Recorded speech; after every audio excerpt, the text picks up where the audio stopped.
भगवान बुद्ध आणि त्यांचा धम्म, द्वितीय खंड, भाग 8, पतित व गुन्हेगार यांची धम्मदीक्षा. त्यामधील पाठ पहिला. एका उडाण टप्पूची धम्मदीक्षा. एका उडाण टप्पूची धम्मदीक्षा. प्राचीन काळी राजगृहात एक गुंड राहत होता.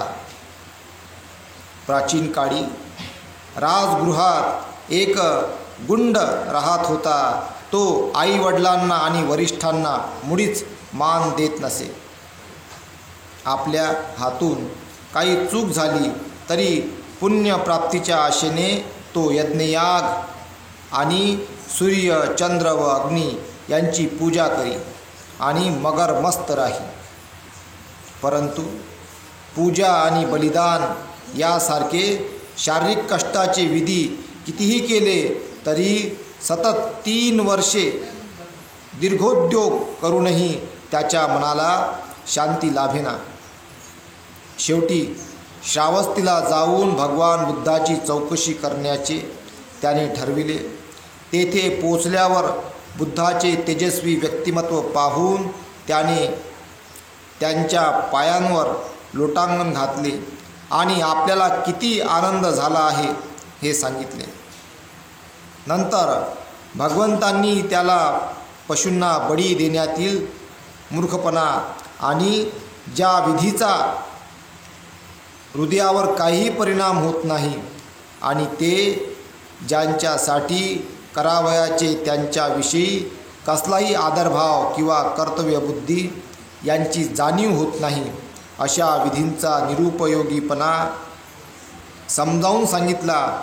आणि शेवटी भगवंतांनी अशा काही तेजस्वी गाथा म्हटल्या की त्यांच्या मुद्रेवरील तेजामुळे आजूबाजूच्या सर्व प्रदेशासह ते स्थान प्रकाशमान झाले. तेव्हा ग्रामस्थ आणि विशेषतः मुलाचे आईबाप त्यांची पूजा करण्यासाठी तेथे आले. मुलाच्या त्या मातापित्यांना पाहून आणि आपल्या मुलाच्या विषयी त्यांनी सांगितलेली हकीकत ऐकून बुद्धांनी स्मित केले आणि पुढील गाथा म्हटल्या. थोर पुरुष हा संपूर्णपणे निरीच्छ असतो. तो स्वतः स्वयंप्रकाशित असतो आणि तो प्रकाशातच राहतो. जर एखाद्या वेळी त्याच्यावर दुःखाचा आघात झाला तरी तो विचलित होत नाही.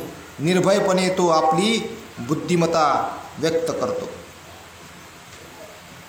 पहा काय म्हटलं भगवंतांनी, जो स्वयंप्रकाशित आहे, स्वयंप्रकाशित, तो हमेशा प्रकाशमानच राहतो. आणि जर एखाद्या वेळी त्याच्या दुःखाचा आघात झाला तर तो विचलित होत नाही. निर्भयपणे तो आपली बुद्धिमत्ता व्यक्त करतो. हे धम्मामुळे होते. आता याला काही ही जी स्वयंप्रकाशित अवस्था आहे याला अनपढ माणूसही प्राप्त करू शकते. हां, स्वयंप्रकाशित म्हणजे त्याला आत्मदीप भव म्हटलेलं आहे. स्वयंप्रकाशित म्हणजे स्वतः प्रकाशित व्हा, दुसऱ्यावर अवलंबून राहू नका. लय मोठी अवस्था आहे ते. तर हे अनपढ माणूसही प्राप्त करू शकते आणि शिकला सवरलाही प्राप्त करू शकते. नाही अनपढालाही मिळत नाही, नाही तर मग शिकला सवरलाही मिळत नाही. म्हणजे ह्या कष्टामध्ये मग जे संकट येतात ना, मग कोणी मग नदीत उडी टाकते, कोणी आत्महत्या करते, कोणी स्वतःला संपून टाकते, कोणी व्यसनाच्या आहारी जाते, आहे का नाही, कोणी नशा करते, कोणी वाईट मार्गी लागते. हे कशामुळे? कारण तो स्वयंप्रकाशित नाही आहे. म्हणजे चिखलामध्ये राहूनसुद्धा चिखल अंगाला न लागू देणे, कमळासारखं, असं अवस्था आपली असली पाहिजे. सगळ्यांमध्ये राहा. कारण की समाजामध्ये आपण जगतो तर सगळ्या प्रकारचे लोक आपल्यासोबत राहणारच आहेत, चांगले वाईट सगळे. पण दारूवाला जरी सोबत असला तर आपण दारू पिलीच पाहिजे अशातला काही भाग नाही. त्याला असं स्वयंप्रकाशित म्हटलं गेलेलं आहे. तो पेते, त्याला आपण चांगलं सांगतो, नाही ऐकत. आपण न पेणे म्हणजे स्वयंप्रकाशित. तो बुद्धिमत्तेचा भाग आहे. नाही तर म्हणजे संगत गुणानं बिघडला तो कोण बिघडते? जो प्रकाशमान नाही आहे, जो स्वयंप्रकाशित नाही आहे तो बिघडते. जो स्वयंप्रकाशित आहे तो कुठेही राहिला तरी बिघडत नाही. तर अशी कित्येक उदाहरणं आपल्याला महापुरुषांच्या माध्यमातून देता येईल. त्याच्यामध्ये लेटेस्टमध्ये आपल्याला जर आताच्या वातावरणात जर पाहिलं तर APJ अब्दुल कलाम आहे. APJ अब्दुल कलाम स्वयंप्रकाशित झालेले आहेत. तर असे खूप अशी उदाहरणं आहेत का जे चांगले चांगले अधिकारी म्हणा, मोठ्या मोठ्या पदावर गेलेले आहेत, स्वयंप्रकाशित झालेले आहेत, डगमगले नाहीत. हे स्वयंप्रकाशित अवस्था फार महत्त्वाची आहे. शहाणा मनुष्य भद्र ऐहिक व्यवहारांशी आपला संबंध ठेवीत नाही. संपत्ती, संतती, जमीन जुमला यांची त्याला इच्छा नसते. नेहमी शीलाचे सावधानतेने पालन केल्यामुळे आणि प्रज्ञेचा मार्ग अनुसरल्यामुळे तो भलत्याच सिद्धांताच्या, संपत्तीच्या किंवा मानाच्या नादी लागत नाही. हालाकी सगळंच त्याच्यापाशी असते. संपत्ती असते पण तो चिकटून राहत नाही. सगळं असते, चिकटून राहत नाही. आणि त्याला मान अपमानाच्या तो नादी लागत नाही. का बा झाला तरी ठीक, नाही झाला तरी ठीक. त्याला त्याचा आसक्ती नसते. नाही तर मग माया नाव कधी घेते, माय नाव माय नाव घेन का नाही घेन, माई त्याच्यापाशी आहे, माय नाव घेतलंच पाहिजे, माय लोकात नाव गेलंच पाहिजे, नाही तर मी मोठा कसा होईल. म्हणजे विविध स्वरूपाची आसक्ती असते. आणि त्यासाठीच तर भांडणं आहे सगळे. मी म्हणतो बा मी लहानच राहतो, तूच मोठा होय. ही भावना असली पाहिजे. का त्याला पुढं जायचं का, जाय पुढं जाय, तू जाय मग पुढं हे करा, उडू नका. काय करायचं, पुढं जाऊ द्यायचं. तुला पुढं राहायचं आहे का, या पुढं ये. मागं नाही ओढत त्याला मग तू पुढं जाय. तहान लागली काय, पहिले पाणी तू पे. भूक लागली का, भूक पहिले तू जेव. होते ना एखाद्या लग्नामध्ये म्हणा कुठं बम गर्दी राहते. माय बाई लग्न इतके वेळ लागला, लजुरा भूक लागली माय, मग बम गर्दी होते, धाड धाड आहे का नाही. गर्दीच गर्दी. मग अशा गर्दीमध्ये भूक लागली तर ही अवस्था असली पाहिजे. काय हे धम्मांना प्राप्त होते मला, अशी अवस्था असली पाहिजे. का जा तुम्ही जेवून घ्या पहिले, एवढं हे शांत असलं पाहिजे वातावरण. पण आपलं टायमिंग चुकते. टायमिंगमध्ये आपल्या धम्मामध्ये टायमिंगला लय महत्त्व आहे.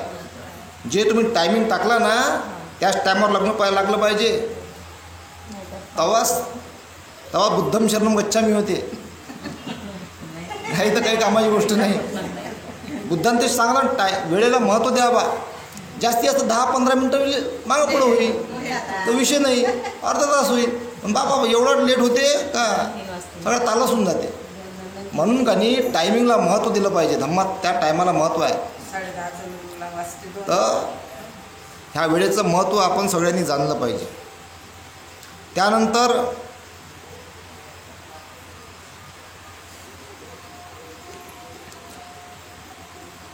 नेहमी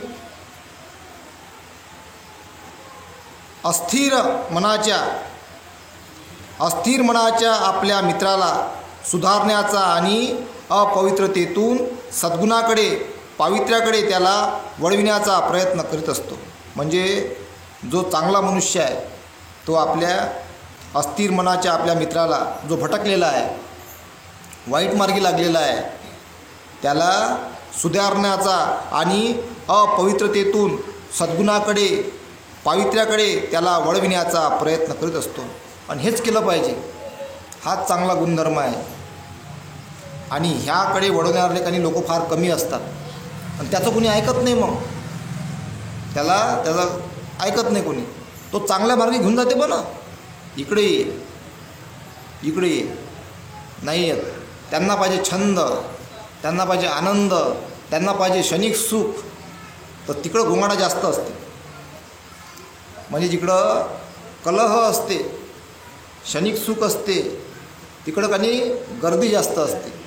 जिकडं धम्म असते तिथं गर्दी नाही राहत जास्त, तिथं कमी गर्दी राहते. आहे का नाही? असंच असते. कारण माणसाची प्रवृत्ती का नाही हे चुकीला का नाही लवकर ॲक्सेप्ट करते आणि चांगल्या गुणाला लवकर ॲक्सेप्ट करत नाही. चुकीच्या गुणाला लवकर जवळ जाते आणि चांगले गुणधर्म जे असतात त्याला लवकर पकडत नाही, धरत नाही आणि म्हणून काही तो दुःखी राहते, जास्त परेशान राहते. ही बाब आपण समजून घेतली पाहिजे. म्हणून सद्गुणाकडे वाटचाल करणारी प्रवृत्ती तयार करणं फार आवश्यक आहे. सगळ्यांमध्ये, लहान मुलांमध्ये ही फार उच्च बाब आहे का त्या सद्गुणाकडे वळवणं. याच्यामध्येच आपण काही 10वी पास केली पाहिजे, 11वी 12वी पास केली पाहिजे. आता आपण पहिली पास केली का हाही प्रश्नच आहे. पहिली, दुसरी, तिसरी, चौथी, 5वी म्हणजे येणाऱ्या पिढीला ह्या सद्गुणाकडे वळवण्याची जी प्रवृत्ती आहे याच्यामध्ये कितवा वर्ग आपण पास केला याच्यावरही आपलं चिंतन मनन झालं पाहिजे. जे खालच्या वर्गापासून, गरीब वर्गापासून आणि श्रीमंतांपर्यंत यांनी कितवा वर्ग सद्गुणाकडे वळवण्याचा येणाऱ्या पिढीला पास केलेला आहे यांनी याच्यावर चिंतन मनन केलं पाहिजे. सर्वांची जिम्मेदारी आहे. यानंतर 2 अंगुलिमाल नावाच्या दरोडेखोराची धम्मदीक्षा. कौशल देशाचा प्रसेनजित नावाचा राजा होता आणि हे प्रसेनजित नाव पसे नावाची नदी होती त्याच्यावरून इथं पसे दिलेलं आहे. प्रसेन होती नदी, पसे नदीवरून नाव प्रसेनजित पडलं. कौशल देशाचा राजा प्रसेनजित नावाचा राजा होता. कौशल देशाचा प्रसेनजित नावाचा राजा होता. त्याच्या राज्यात अंगुलिमाल नावाचा एक आडदांड दरोडेखोर होता. खून आणि रक्तपात यामुळे त्याचे हात नेहमी रक्ताने बरबटलेले असत आणि तो कुणालाही कधी दया दाखवित नसे.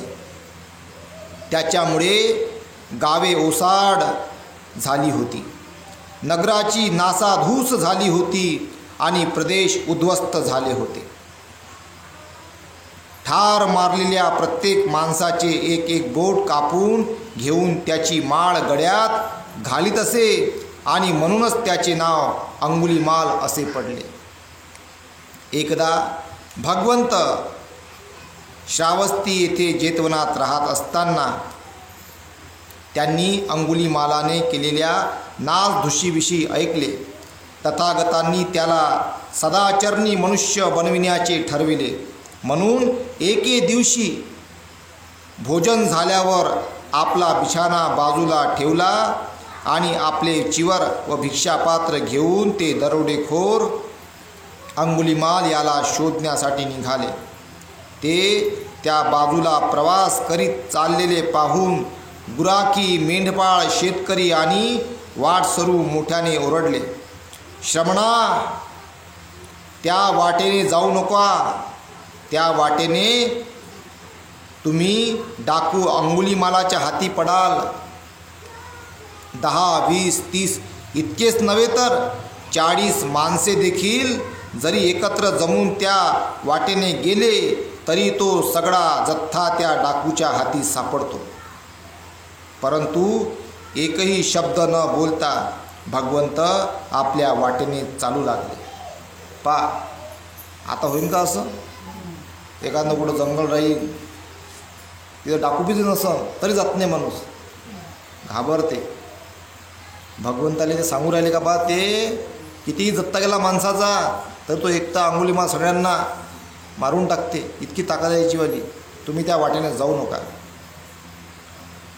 दुसऱ्यांदा आणि पुन्हा तिसऱ्यांदा जवळपास असलेल्या लोकांनी त्यांना पुन्हा इशारा दिला तरी देखील एकही शब्द न बोलता भगवंत आपल्या वाटेने चालतच राहिले.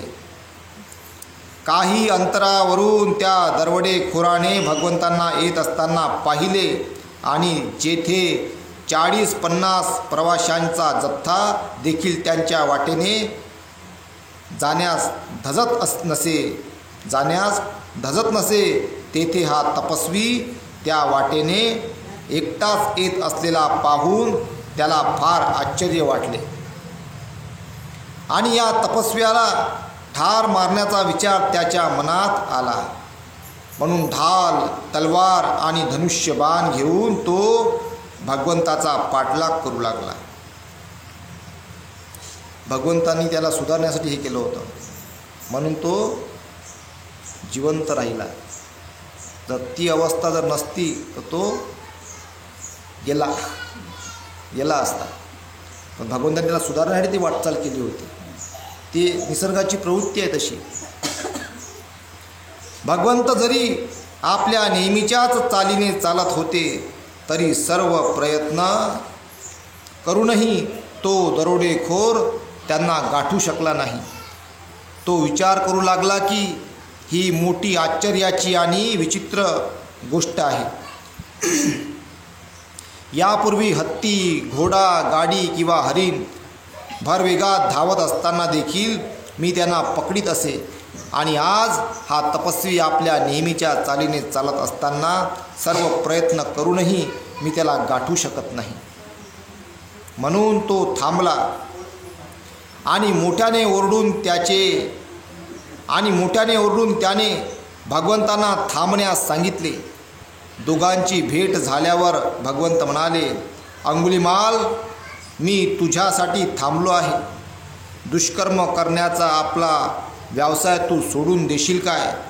तुला आपलासा करावा, सदाचरणाच्या मार्गावर तुला आणावा म्हणून मी तुझ्या मागोमाग आलो आहे.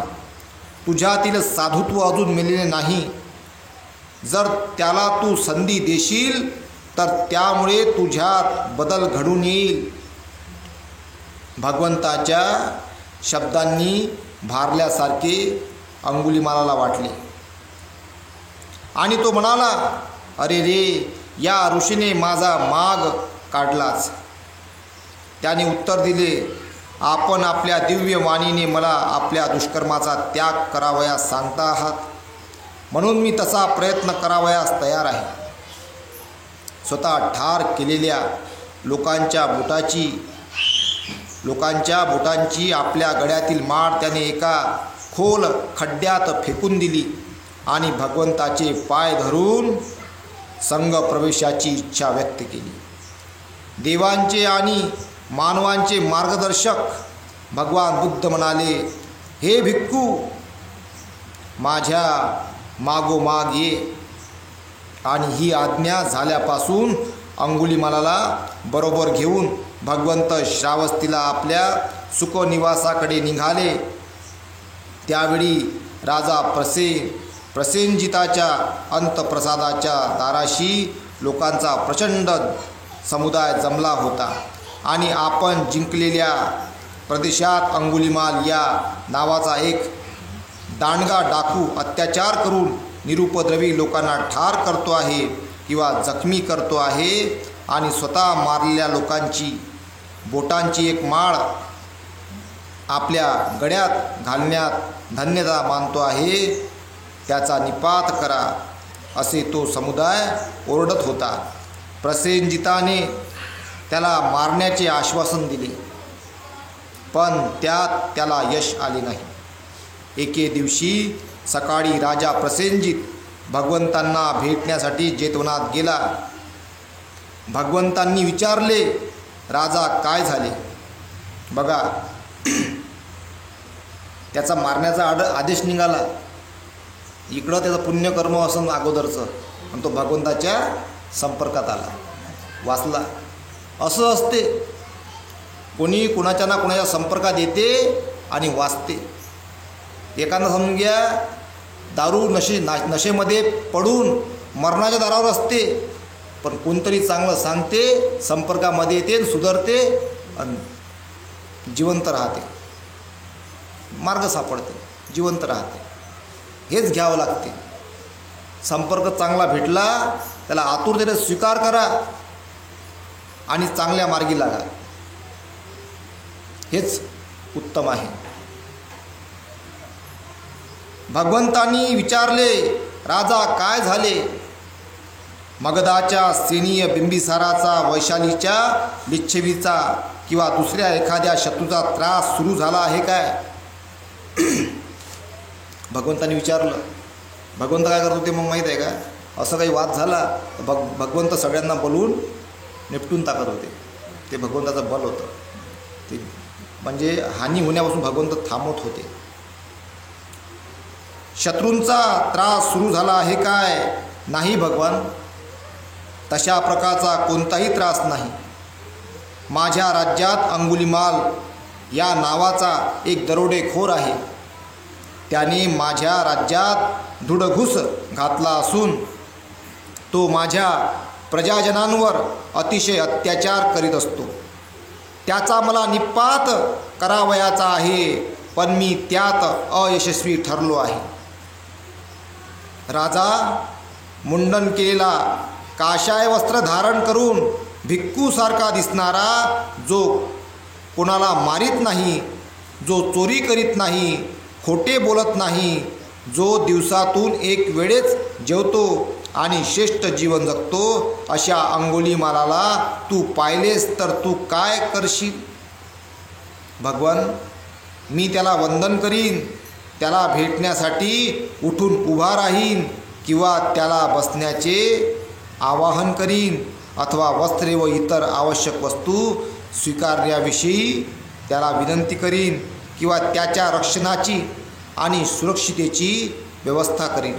परंतु असल्या दुष्ट आणि पापी माणसावर सद्गुणांची छाया तरी पडणे कधी शक्य आहे काय? त्या क्षणी आपल्या अगदी जवळ असलेल्या अंगुलीमालाकडे आपला उजवा हात दाखवून भगवंत म्हणाले, राजा, हा पहा अंगुलीमाल. हे ऐकताच राजा भयाने निशब्द झाला आणि त्याच्या अंगावरील केस न केस ताठ उभे राहिले. अंगाले काटे येतात ना, तसं. हे पाहून भगवंत म्हणाले, भिवू नकोस राजा, भिवू नकोस. या ठिकाणी भिण्याचे काही कारण नाही. त्यामुळे राजाची भीती कमी झाली आणि तो स्थविर अंगुलीमालाजवळ जाऊन म्हणाला, आपण खरोखर अंगुलीमाल आहात काय? होय महाराज,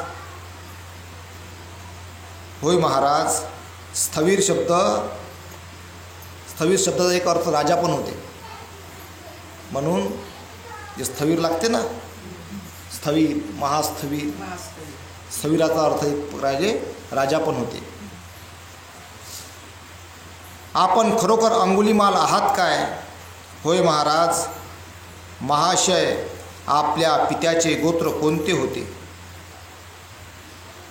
आपल्या पित्याचे गोत्र कोणते होते आणि आपल्या मातेचे कोणते? माझ्या पित्याचे गोत्र गार्ग्य होते आणि माझ्या मातेचे गोत्र मैत्रायणी होते.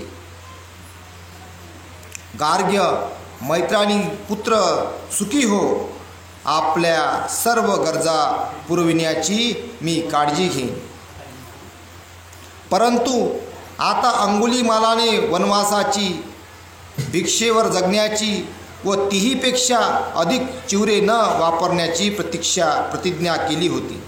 म्हणून आपल्याला 3 वस्त्रे वापरायला मिळाली आहेत.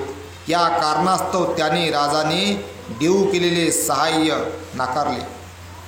नंतर राजा भगवंताच्या जवळ गेला आणि त्यांना वंदन करून एका बाजूला बसल्यावर म्हणाला, आश्चर्य आहे भगवंत, खरोखर हे आश्चर्य आहे. अमानुषाला माणसाळविण्याची, अपराजिताला पराभूत करण्याची आणि अशांताला शांत करण्याची भगवंताची केवढीही किमया. हा असा पुरुष आहे ज्याला काठीने किंवा तलवारीने मी जिंकू शकलो नाही, परंतु काठी किंवा तलवार यांचा मुळीच उपयोग न करता भगवंतांनी त्याला जिंकले. भगवंत, मला आता गेलेच पाहिजे, कारण बरीच कामे मला अद्याप उरकावयाची आहेत.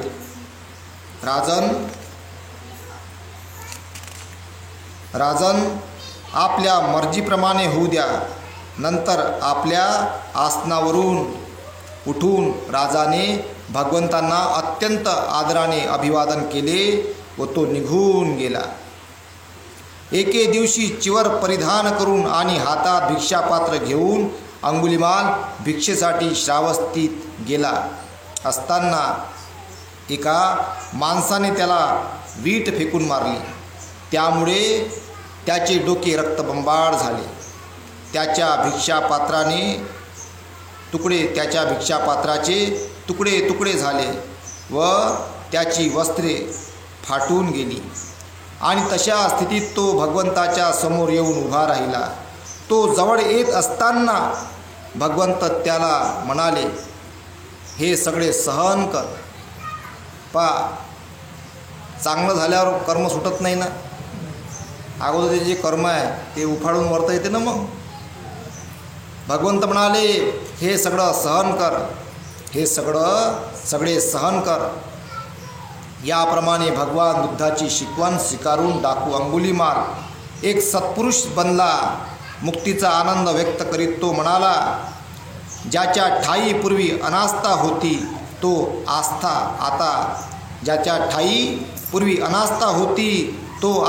आस्था दाखवू लागतो. आपले पूर्वजीवन जो सद्गुणांनी झाकून टाकतो आणि आपल्या तारुण्यात जो बुद्धाला शरण जातो तो वादळातून मुक्त झालेल्या चंद्राप्रमाणे सर्व पृथ्वीला प्रकाशमान करतो. माझ्या शत्रूंनी ही शिकवण समजून घ्यावी व या मार्गाचा अवलंब करावा आणि सतत त्या मार्गाने अवलंबन करणाऱ्या प्रज्ञापुत्रांना त्यांनी अनुसरावे. माझ्या शत्रूंनी विनम्रता आणि क्षमाशीलतेचा संदेश वेळीच ऐकावा आणि आपल्या जीवनात तो आचरणात आणावा. स्वतःला अंगुलिमाल म्हणवून व प्रवाहपतित होऊन मी दरोडेखोराचे जीवन जगत होतो, पण भगवंतांनी त्या प्रवाहातून मला किनाऱ्याला आणले. अंगुलिमाल म्हणून मी रक्ताने माखलेला होतो, आता माझा उद्धार झाला आहे. त्याला लोकांनी दगड मारले आणि मग दगड हळूहळू कमी झाले. लोकांना वाटलं आता बदललेला आहे, हा तो राहिला नाही. मग तो अंगुलिमाला दगड बंद झाले, त्याला भिक्षा मिळाली, त्याचा आदर सत्कार झाला, त्याला फुलांचा वर्षाव झाला आणि मग तो अरहंत झाला. पण तो अंगुलिमाल कसा झाला हाही इतिहास आहे. आणि यानंच काही बऱ्याच जणांचे आयुष्य बर्बाद झालेले आहे. कोणाची आत्महत्या झालेली आहे, कोणाची हिंसा झालेली आहे, कुठं काय हान्या झालेल्या आहेत. अंगुलिमाल झाला हा संशयामुळं. कुठलाही अपराध नसताना ज्या गुरुकडे तो शिकाले होता तोच संशय होता. त्याला ते बुद्धाचं ज्ञानच नव्हतं ना, भटकलेले होते. मास्तर हां, त्याची पत्नी याला मुलासारखी बघायची. ते जे बाकीचे विद्यार्थी होते ते अंगुलिमाला हुशार असल्यामुळे राग करायचे, द्वेष करायचे. त्यांनी संशय निर्माण केला गुरुच्या मनात. कसे म्हणजे वाईट प्रवृत्ती कशी असते. संशय निर्माण केला. गुरुनं बदला घेण्यासाठी गुरुदक्षिणा मागितली का तू 1000 लोकांची हत्या कर, हेच पाहिजे म्हणजे मला गुरुदक्षिणा. तो बिचारा घरी नाही गेला, हत्याच करत बसला. गुरुले वाटलं हत्या करता करता एक दिवशी कोणीतरी मारून टाका. भगवंतांनी सगळं पाहिलं, जाणलं. त्याला भगवंतांनी धम्मामध्ये आणलं. त्याचे पूर्ण अकुशल कर्म नष्ट झाले. त्यानं सगळं सहन केलं, त्याचे अकुशल कर्म नष्ट झाले आणि तो अरहंत झाला. बघा, इथं भगवंत भेटले. इथं सामान्य माणसाची हिंसाच होते. म्हणून धम्म बडा बलवान. धम्माचे गुणधर्म पतीमध्ये असले पाहिजे, पत्नीमध्ये असले पाहिजे. आणि मग धम्माला काही थेंब थेंब तळे साचे, त्याच्यामध्ये पंचशील अष्टशील उपसव्रताचं पालन करावं लागते. तेव्हा संशय दूर होते. नाही वाढते. मग तो पहिले एवढूसा राहते, चालला वाढत, तो रोग बनते. मग त्याची गाठ बनते डोक्यात, कॅन्सरसारखी. जिंदगीभर जात नाही. तुम्ही कितीही चांगले राहा, एक तर तो शकीला राहते किंवा ते शकली राहते. हानीच हानी, दुःखच दुःख. म्हणून धम्माचे तत्व कामी येतात. याचा अभ्यास करावा लागते, त्याच्यावर जगा लागते. मग दोघांचा एकामेकावर विश्वास राहते. त्याला धम्मात आहे. चांगला पती चांगली पत्नी धम्मात आहे. त्याला दुरुस्त करा. चांगला पती चांगली पत्नी बना. कोणी कितीही काळ्या केल्या, कोणी कितीही संशय निर्माण करण्याचा प्रयत्न केला तरी तुटत नाही. कारण धम्माचं बल असते सोबत. आणि हे बल आपण निर्माण केलं पाहिजे. त्यामध्ये आपण पारंगत झालो पाहिजे. म्हणजे आपल्या घरामध्ये समाजामध्ये घुसून कोणी काळ्या करणार नाही.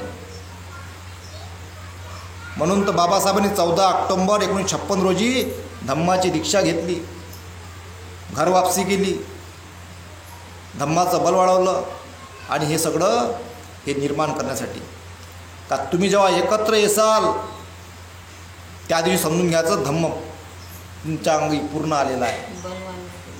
तुम्ही बलवान झाले. मग आता विखुरलेले आहे का नाही. गाणं आहे नाही, भीमा तुझ्या मताचे 4 लोक असते तलवारीच्या, आहे का नाही. त्यानंतर ते गाणं आहे, भीम के लगत जिगर आधे इधर आधे उधर. गाणं बनलं पाहिजे. एकत्र आहे बा आता.